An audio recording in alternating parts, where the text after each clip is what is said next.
This is what my skin looks like with freshly applied skin tint. And this is what it looks like after 10 hours.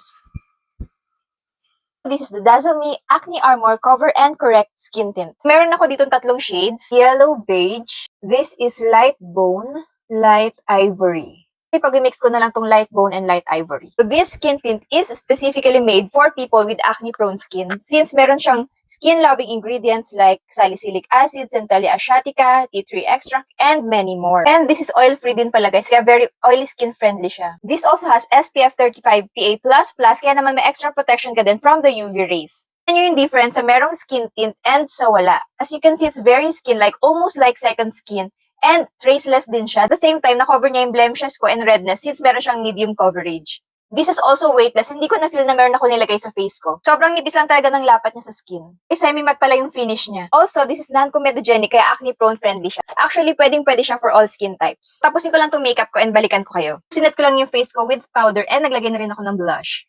Time is 12:09. So, this is what my skin looks like with freshly applied skin tint.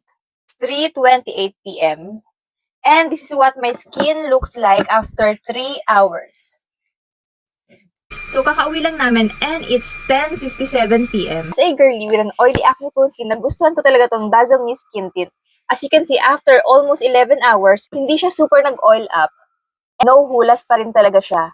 It's very skin-like pa din yung effect niya, oh.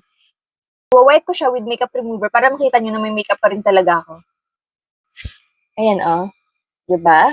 I can say that this is really long-lasting. I'll definitely repurchase this Dazzle Me Skin Tint.